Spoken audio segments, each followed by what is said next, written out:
On trouve aussi dans la deuxième génération les droits économiques, culturels et sociaux, par exemple, le respect de la propriété privée. La Constitution encourage l'initiative privée, la liberté d'association, le droit du travail, le droit de grève, la santé, la sécurité alimentaire, le logement décent, l'accès à l'eau potable et à l'énergie électrique. Même si cela n'est pas toujours le cas, mais la Constitution a prévu ces droits. Les droits collectifs. Nous aspirons tous à la paix, à la sécurité, à la protection des intérêts légitimes des Congolais. Nous devons protéger les Congolais à l'intérieur comme à l'extérieur du pays. Le fait de pouvoir vivre dans une communauté en coexistence pacifique, le vouloir vivre ensemble, un environnement sain, et ainsi de suite. S'agissant des devoirs, je voudrais épingler quelques-uns. Par exemple, on dit toujours « Nul n'est censé ignorer la loi ». Tout le monde est censé connaître la loi, même si ce n'est pas toujours le cas. Notre devoir aussi, c'est la défense de notre pays et son intégrité territoriale. C'est un devoir de citoyen congolais. L'obligation, par exemple, de nous acquitter des impôts et taxes. Le renforcement de la solidarité nationale. La protection de la propriété, des biens, intérêts de l'État. Le respect de la propriété d'autrui. Quand on aligne tous ces droits, pour parler donc d'un état de droit, et quand on essaie d'évaluer, faire un état des lieux, est-ce que tout ce que la Constitution a prévu, que je viens de rappeler très rapidement, est-ce que tout cela, ça s'applique? On peut répondre selon le camp dans lequel on se trouve. Généralement, on prend le cas de ceux qui croient que tout ne va pas bien. Mais il faut se détromper. Tout ne va pas aussi mal que ça. Parce que depuis, par exemple, le 24 avril 90 jusqu'à aujourd'hui, il y a beaucoup de pas qui ont été franchis dans le sens de l'état de droit. La liberté d'expression, la liberté de création des associations et des partis politiques, la tenue de réunions, sans toujours qu'il y ait beaucoup d'obstacles administratifs aujourd'hui, les grèves, même les agents de l'État vont en grève, ce qui n'était pas le cas il y a une trentaine d'années. Il y a même de manifestations, de marches, elles ne sont pas toujours interdites. Certaines sont autorisées et certaines sont même encadrées par la police. C'est déjà un grand pas en avant. Mais ce que nous devons savoir, c'est que nos droits, c'est partout dans le monde, c'est la lutte de peuple pour recouvrer le droit. Et cette lutte, elle est permanente. La Constitution a prévu toute une série de droits. Mais maintenant, ça c'est le travail qui a été fait par les constituants. Mais ce travail fait par les constituants doit être poursuivi par les structures de l'État. Le gouvernement, ça veut dire l'exécutif, le parlement, ça veut dire les législatifs et les judiciaires. Et aussi la société civile. Et aussi la société civile. Voilà d'ailleurs pourquoi dans les pays il existe pas mal d'organisations qui s'occupent des droits humains.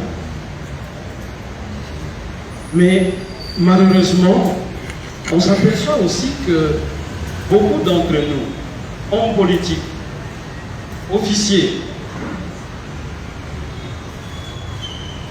nous ne travaillons pas toujours pour la consolidation de l'état de droit. Très souvent, pour nos propres intérêts, nous sommes prêts à trahir le pays, à nous allier avec tous ceux dans le monde, en Afrique ou dans le monde, veulent truander notre pays, veulent détruire notre pays. Est-ce que l'état de droit est une réalité en République démocratique du Congo, un mythe? À travers les quelques exemples que je venais de vous donner, on ne peut pas dire que c'est un mythe. Ce n'est pas un mythe. Les constituants a prévu. Les efforts sont déployés. Ça veut dire que chaque fois qu'il y a un nouveau gouvernement, qu'il y a un nouveau parlement, il faudrait que les uns et les autres ajoutent à l'édifice qui est en construction, parce qu'un état de droit, c'est un édifice en construction. Il ne faut pas croire qu'il tombe comme ça ex nihilo. C'est un édifice. Il faut chaque fois amener des briques, de nouvelles briques. À l'arrivée de la FDL, et puis après il y a eu le régime du président Joseph Kabila, et puis maintenant c'est le régime du président Félix Tshisekedi. Il faudrait que chaque fois qu'il y a une alternance, que ceux qui arrivent aillent toujours de l'avant en matière de l'état de droit, parce que la Constitution a tout prévu. Maintenant, il faut appliquer. Il faut appliquer. Donc, on ne peut pas considérer l'état de droit comme un mythe. C'est une réalité, mais cette réalité, il faut la construire chaque jour, il faut la consolider. Est-ce que l'état de droit est une vision ou une illusion? L'état de droit ne peut pas être une illusion, mais c'est une vision. Une vision, c'est une situation la meilleure vers laquelle on doit tendre. Un homme politique a une vision. Il se dit, dans 10 ans, dans 20 ans, dans 30 ans, voilà ce que je voudrais que mon pays soit. Je l'ai trouvé au point A, je fais en sorte que demain, il arrive au point D, il arrive au point M, et au point N, et pourquoi pas au point Z. Ça, c'est une vision. Donc, on ne peut pas considérer un état de droit comme étant une illusion. Même si aujourd'hui, l'état de droit n'est pas encore ce que nous aurions souhaité, mais nous devons continuer à œuvrer, et principalement ceux qui gouvernent le pays, pour appliquer ce qui est prévu dans la Constitution. Et quand eux, ils n'appliquent pas, il appartient à la société civile de se tenir debout pour dire « Nous ne sommes pas d'accord avec ça, parce que ce que vous êtes en train de faire, vous êtes en train de violer la Constitution. » Voilà le combat qui a été mené à un certain moment pour les élections, au moment où nous avions le... C'était quoi qu'on appelait encore? Ou en 2016, où il y a les glissements. Donc, il y a une marche pour dire à ceux qui gouvernent que non, que le mandat se termine à... Parce que la Constitution a prévu que le mandat était de 5 ans. Alors, au terme de 5 ans, il faut organiser les élections. Donc, c'est parce qu'il y a eu une marche, c'est parce que la société civile s'est mise debout. Est-ce que l'état de droit est un projet de réforme ou un projet d'éthique? Les deux. Un état de droit, c'est une réforme par rapport à la situation, comme on dit à latin en économie, ex ante, la situation de départ. Ce sont les réformes qui permettent de bousculer les habitudes et de pouvoir imprimer une nouvelle manière de penser, un nouveau mode de comportement dans une société. Je donne un exemple rapide. À partir du 17 mai 1997, quand l'AFDEL a pris le pouvoir ici, tout n'était pas bon dans l'AFDEL, mais nous avons constaté dans la ville de Kinshasa que pour la première fois, les Kinons commençaient à se mettre au rang pour entrer dans le minibus. Nous avons constaté que pour la première fois dans la ville de Kinshasa, quand il y avait 12 places dans le minibus, il n'y avait que 12 personnes qui y prenaient place. Alors qu'avant, les gens, ils pouvaient même mettre 20 ou 30, là, ça n'arrive plus aujourd'hui. Vous voyez un taxi où il y a à peine 4 places, ils sont souvent à 8, voire même à 9. Même dans le coffre, si vous allez vers Maluku, Nsele, vous allez voir des Congolais, des citoyens dans le coffre d'une voiture. Et ils acceptent. Donc, un état de droit, c'est véritablement une réforme qu'il faut procéder. Depuis 1960, la loi fondamentale avait déjà prévu dans une loi du 17 juin 1960 les libertés publiques. Et quand les Congolais se sont réunis pour la première fois à Loulouabour en 1964 pour élaborer notre première constitution, donc c'est un titre de cette constitution avait prévu 36 articles sur les droits fondamentaux. Alors que dans la loi que les Belges nous avaient laissée, il n'y en avait que 18. Donc, c'était déjà une réforme. Et quand en 2006, on a adopté la Constitution au mois de décembre par référendum, et que la Constitution actuelle a été promulguée par le président de la République en 18 février 2006, dans cette Constitution, on trouvait déjà le 3 générations de droits auxquels je faisais allusion. C'était une réforme importante. Donc, la réforme existe. Mais malgré l'existence de la réforme, il y a un problème que nous avons, un problème d'éthique. Au Congo, il n'y a plus d'éthique. Il n'y a plus d'éthique parce qu'à tout moment, nous sommes prêts à la concussion, à la corruption, au détournement des deniers publics, au détournement des biens publics. Nous ne respectons pas la ponctualité. Les harcèlements sexuels dans les entreprises ou bien dans les bureaux de l'État, la fraude pendant les examens d'État ou à l'université, l'engagement des mercenaires pour rédiger les mémoires, les travaux de fin de cycle, même jusqu'aux thèses de doctorat. Les mercenaires ont été engagés pour rédiger les thèses de doctorat. La tricherie pendant les élections, l'achat de conscience aux élections de gouverneurs ou de sénateurs, ou des membres du bureau de l'Assemblée, des membres du bureau du Sénat.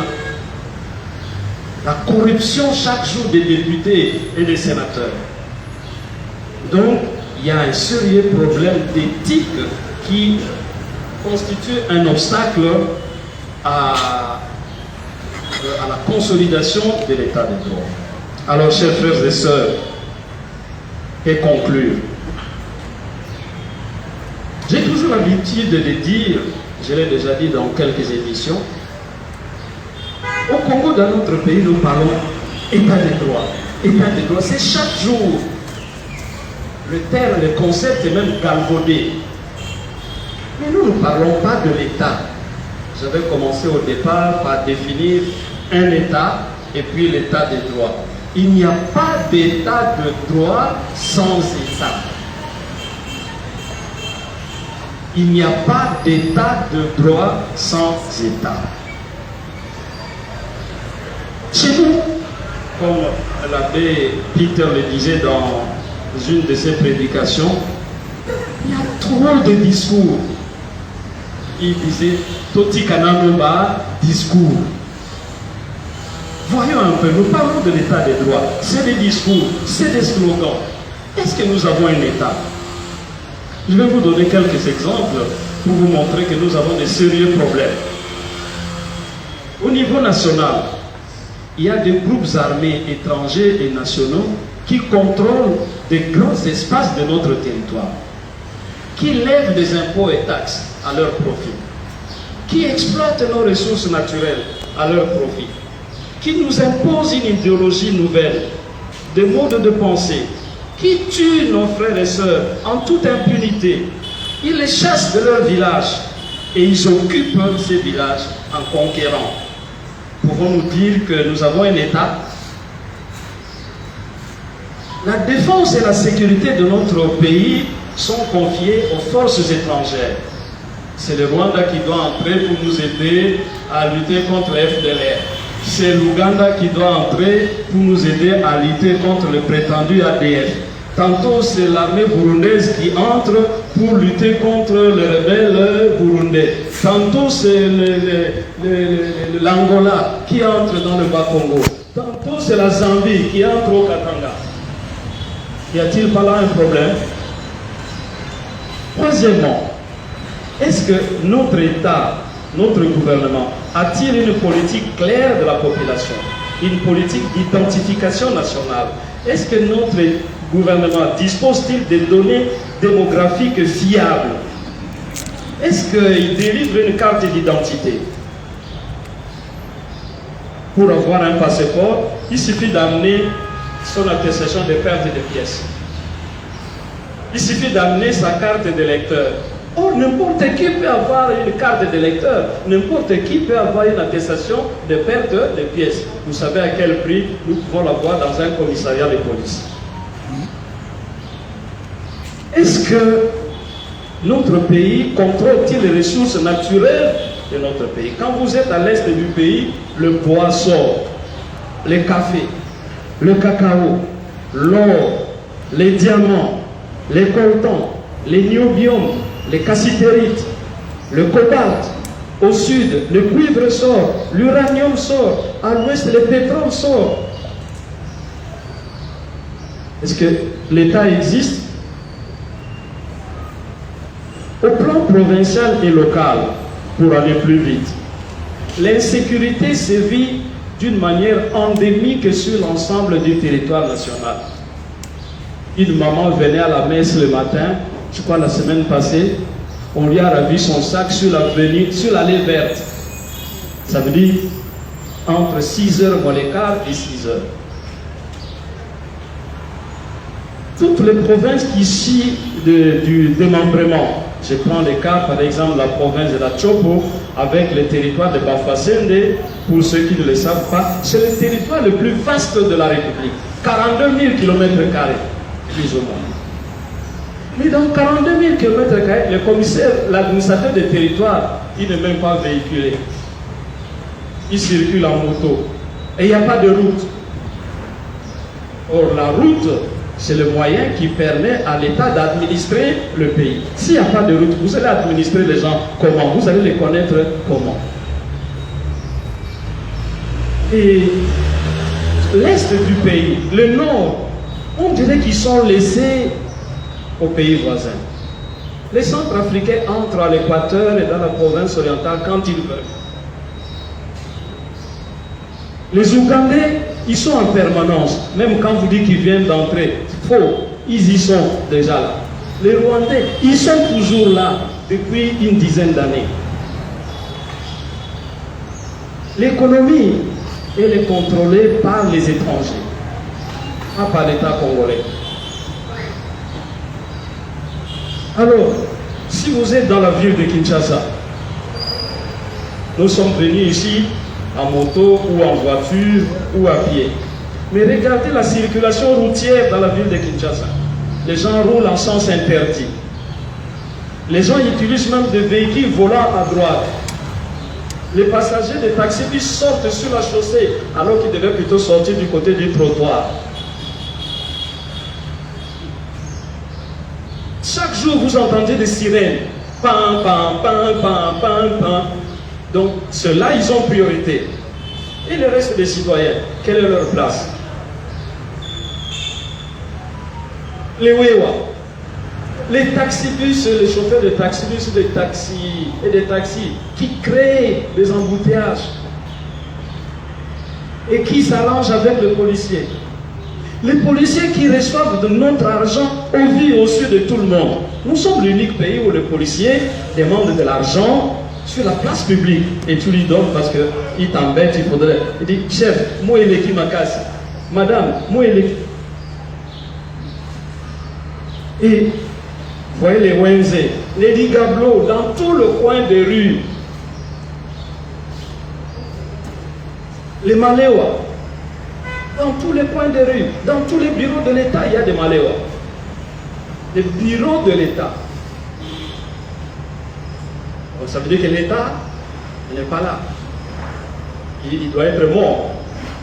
Parce que s'il était là, il ne pouvait pas accepter qu'on installe les Maléwa là où il exerce sa puissance publique. Les églises, dans tous les quartiers, les gens crient à longueur de journée, toutes les nuits. Vous avez des taxes pirates. Je ne sais pas si vous savez dans quelles conditions nos concitoyens voyagent sur le bateau, il ne faut même pas appeler ça bateau, sur les embarcations qui naviguent sur le fleuve Congo. Vous avez déjà été à Kingaba pour voir comment les gens voyagent.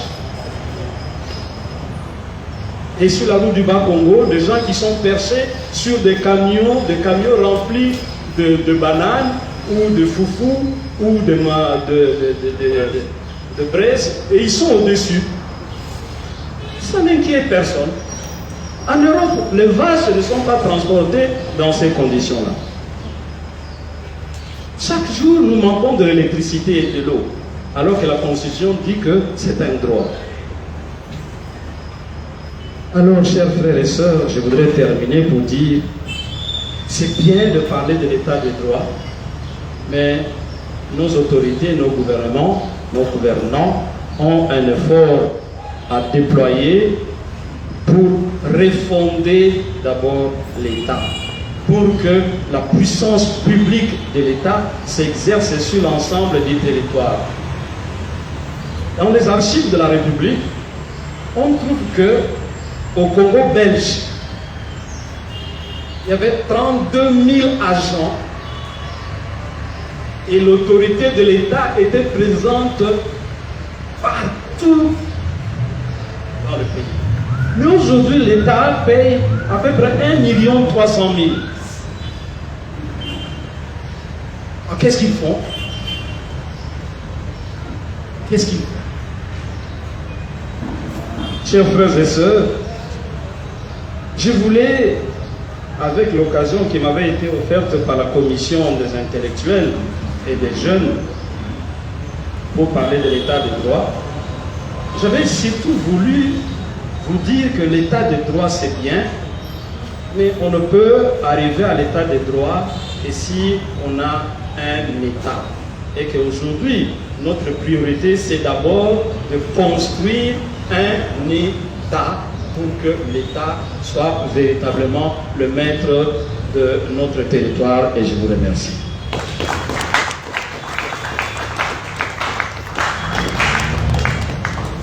Merci beaucoup, professeur, pour cette méthode choisie de présenter aussi clairement et précisément, avec des exemples concrets, la situation d'un état de droit.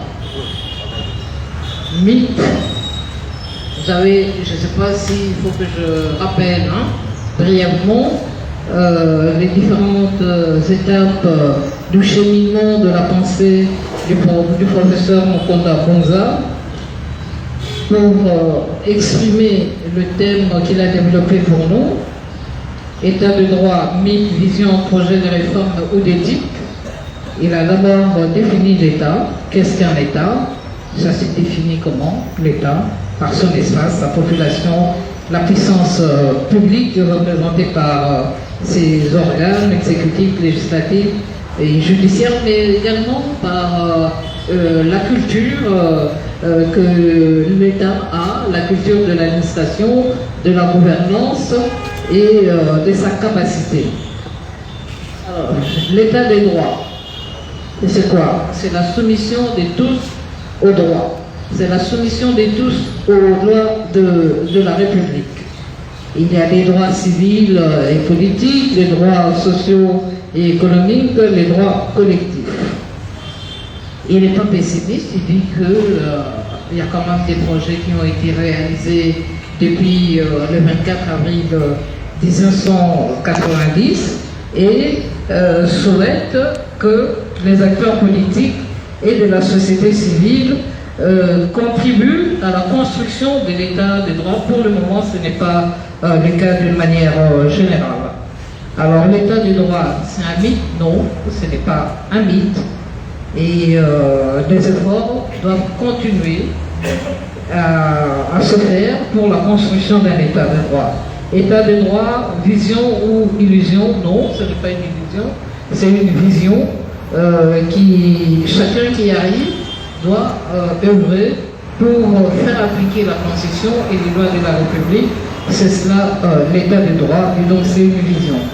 L'état de droit, projet de réforme ou d'éthique, pour lui c'est les deux.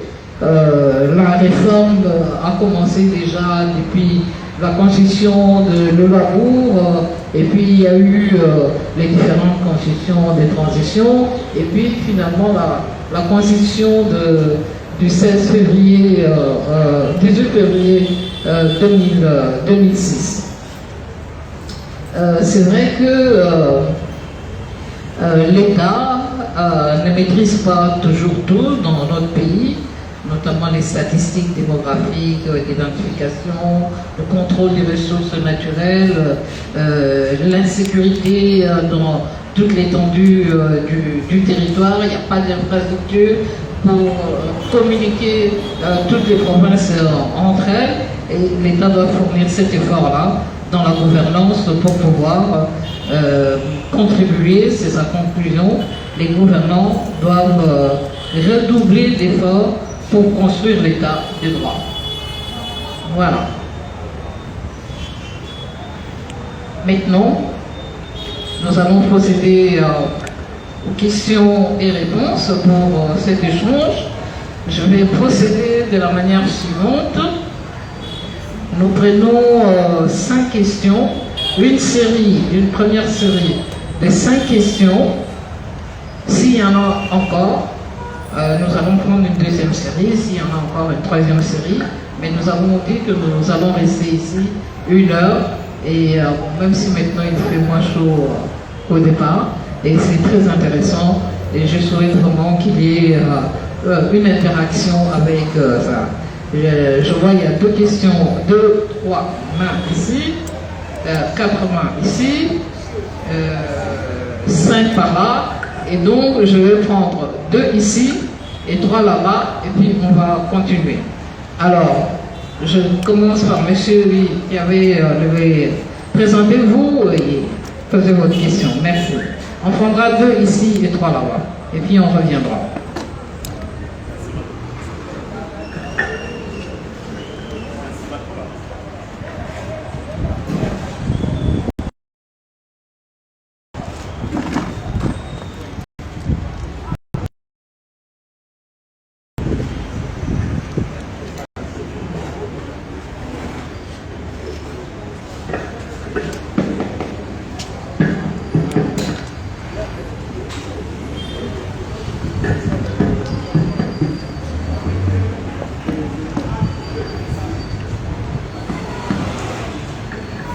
Merci Madame la modératrice pour la parole.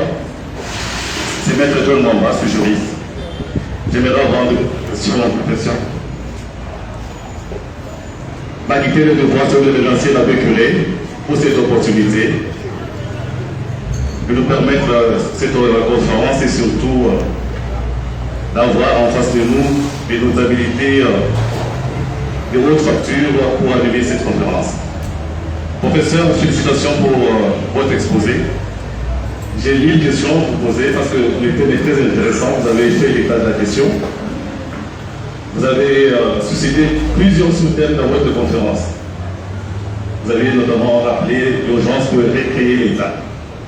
En tant que professeur d'économie, je n'aimerais pas engager un débat parce que nous sommes un État fragile, un État post-conflit, un État qui non seulement a des difficultés par rapport à l'expression de la puissance publique, mais un État qui Toi, plus que l'État, une puissance supranationale, les Nations Unies, qui n'arrive pas à éradiquer l'insécurité que vous avez relevée à l'est de la République. C'est une parenthèse, je reviens à ma question. L'état de droit, c'est l'égalité de tous sur le territoire national, devant les lois de la République, ainsi que la protection pareille de tous les citoyens devant les lois de la République. Même au temps fort de la Seconde République, vous avez évoqué ici les droits fondamentaux des citoyens, les libertés publiques et la génération des droits civils, politiques et tout, les trois générations des droits humains. Mais même sur la Deuxième République, excepté peut-être les droits civils et politiques, les droits fondamentaux étaient consacrés. Mais la problématique congolaise, hier, avant-hier et même aujourd'hui, c'est de voir tout le monde répondre devant les lois de la République. Je suis content quand vous estimez que l'état de droit n'est pas un mythe. L'état de droit est une réalité. Je vais chuter, madame. À ce jour, monsieur le professeur, par rapport à la problématique congolaise de l'égalité des citoyens devant les lois de la République, est-ce que l'état de droit est une réalité sous cet aspect de l'égalité des citoyens devant les lois de la République? Avant-hier, on a dénoncé la classe des intouchables. Hier, la classe des intouchables. Est-ce qu'aujourd'hui, nous pouvons dire qu'on a mis fin à la classe des intouchables? Merci, professeur.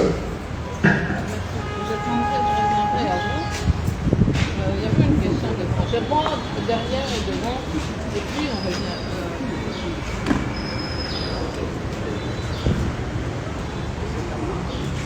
Ça va pas?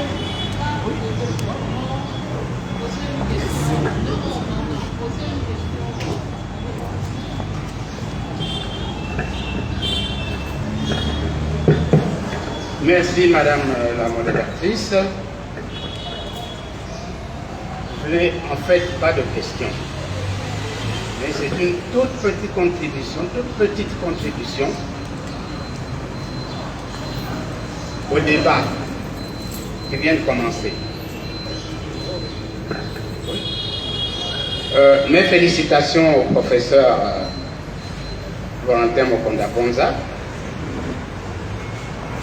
Ensuite, ma contribution, c'est simplement pour redresser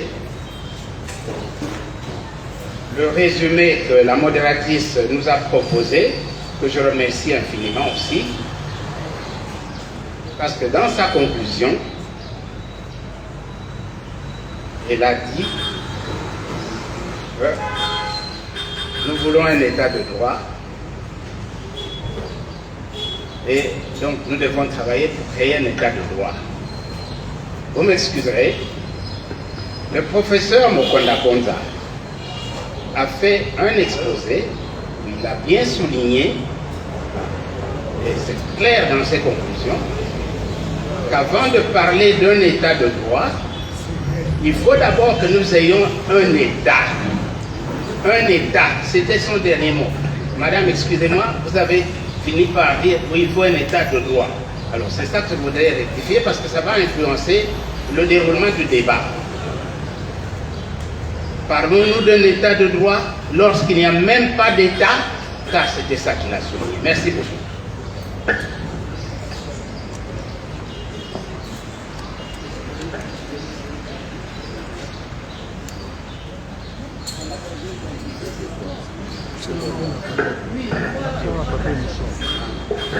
Une ici et deux derrière. Et puis on commence devant. Bien présent pour que moi je ne pouvais pas là. Je m'excuse. Je suis membre de l'équipe pour la DIF et pour la chaîne de l'année. Je sais que le prof n'est pas juriste et économiste, puisqu'il a parlé de l'état de droit, il adresse quand même quelques questions en rapport avec cet état de droit. Pratiquement, on ne comprend pas comment fonctionne l'État et le droit. Pas de l'État. Il y a le paquet des grandes instances, cour d'appel, cour de cassation, conseil d'État, cour constitutionnelle, ainsi de suite. Animés par des éminents juristes, parfois formés dans les mêmes Et ce que nous, les communs des mortels, on ne comprend pas, lors de certains procès, qu'on puisse passer à un niveau de 20 ans de condamnation et à un autre niveau à l'acquittement. Quand on passe de 20 ans à l'acquittement, ça veut dire quoi? Celui qui a condamné à 20 ans, est-il incompétent? Il a été corrompu par rapport à celui qui l'a acquitté. Est-il incompétent ou il a été acquitté et il a été corrompu? On ne comprend pas ces décalages-là. Parce que nous, ingénieurs, quand quelqu'un fait un débit de 2 millions, vous ne trouverez aucun ingénieur qui va dire ce débit-là c'est 100 000. C'est toujours autour de 1 800 000, 2 200 000, ainsi de suite. Mais curieusement, chez les juristes, dans cet état de droit-là, on passe des condamnés à mort à 6 mois. On ne comprend pas. Ça, c'est la première question. La deuxième question. Bon, je sais que la loi de l'offre et de la demande joue aussi dans ces domaines-là. Le transport. Quand on accepte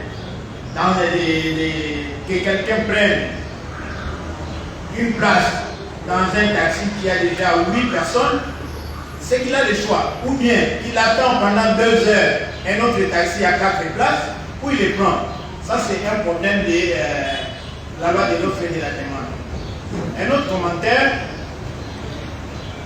nous avons vu des gens qui ont été gouverneurs, qui ont occupé de grandes fonctions, et subitement, ils viennent défendre leur mémoire. Comment quelqu'un qui a été gouverneur à l'intérieur pendant plus de 12 ans, subitement, il devient récipiendaire à l'université de droit en plus, mais nous, ça nous dépasse. On se dit, est-ce qu'il connaît d'abord l'auditoire du premier graduat? Il connaît l'emplacement de l'auditoire du deuxième graduat, du troisième graduat. On ne comprend pas. Bon, un autre commentaire. Ça fait 20 ans, on n'a pas de carte d'identité. Mais pourquoi on ne commence pas par ça? Nous, on nous ridiculise à l'étranger. Nous, on a traversé à Gaza ici, avec des collègues. Moi, heureusement, j'avais mon passeport. Quand on nous a demandé des pièces d'identité, les autres ont présenté la carte d'électeur. On nous a ridiculisé, on a dit la carte d'électeur, ce n'est pas une carte d'identité. C'est une carte qui est valable juste pendant la période de l'élection. Et tout le monde n'a pas eu la chance d'avoir des cartes d'électeur. L'état de droit devrait commencer par ça. Moi, je ne comprends pas pourquoi. Bon, voilà, j'ai posé la question. Je vous remercie.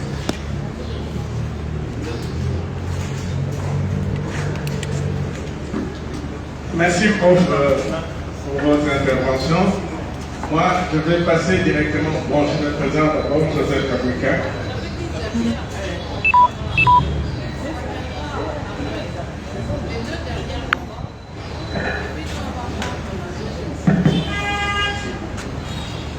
Merci pour l'accord de la parole. Moi, c'est Jonathan Sabana. Monsieur le professeur, j'ai suivi avec attention l'idée intéressante que vous avez soutenue, celle de la réforme de l'état de droit. Il me semble que l'état de droit n'est pas un concept congolais, c'est un concept qui a pris de l'âge. L'état de droit est un concept que nous avons importé, invité ici en Afrique. L'état de droit a des piliers. C'est-à-dire, lorsqu'on parle de l'état de droit, on sait définir le base fondatrice de l'état de droit. Pensez-vous qu'en soutenant l'idée de la réforme de l'état de droit, je dirais congolais, ne fragilisez-vous pas la consistance d'une notion qui nous vient de l'étranger? Quelque part, vous semblez faire une abondante littérature autour des droits fondamentaux. Les droits fondamentaux, ce sont les droits qui sont consacrés dans la Constitution. Les droits fondamentaux seraient, selon votre appréhension, ces bases qui sous-tendent l'existence de l'état de droit. C'est un peu ma petite question. Merci pour la parole. Monsieur le professeur, j'ai deux petites questions. Je dois d'abord décliner mon identité. Je suis Guilain Tampo. Très cher professeur, vous avez affirmé qu'il est difficile de parler de l'état de droit sans l'existence d'un État. Je suis complètement estomaqué de cette affirmation dont j'estime hâtive, passez-moi le terme. Pourquoi? Parce que l'existence de l'État, à mon avis, est subordonnée aux composantes qui constituent l'État.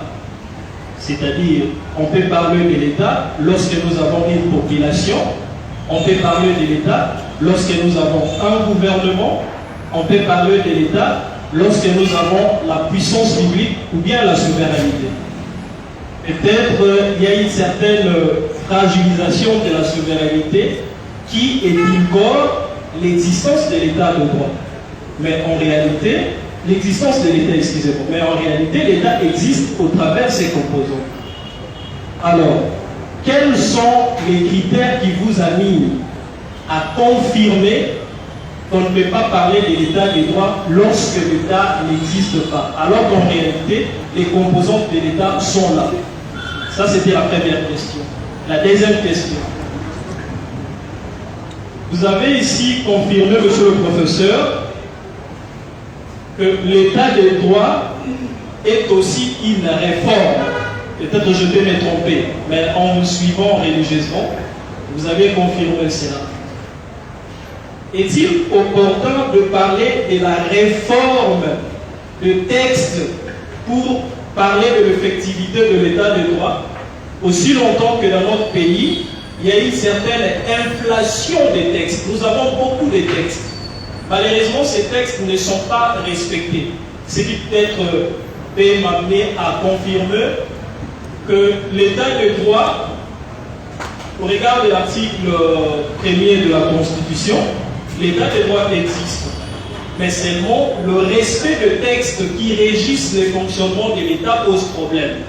Est-ce qu'il y a possibilité ou opportunité de parler de la réforme des textes qui sont déjà nombreux, le texte, ou bien il y a opportunité de parler plutôt de la sensibilisation des textes pour que ceux-ci soient respectés par le peuple. Merci, monsieur le professeur.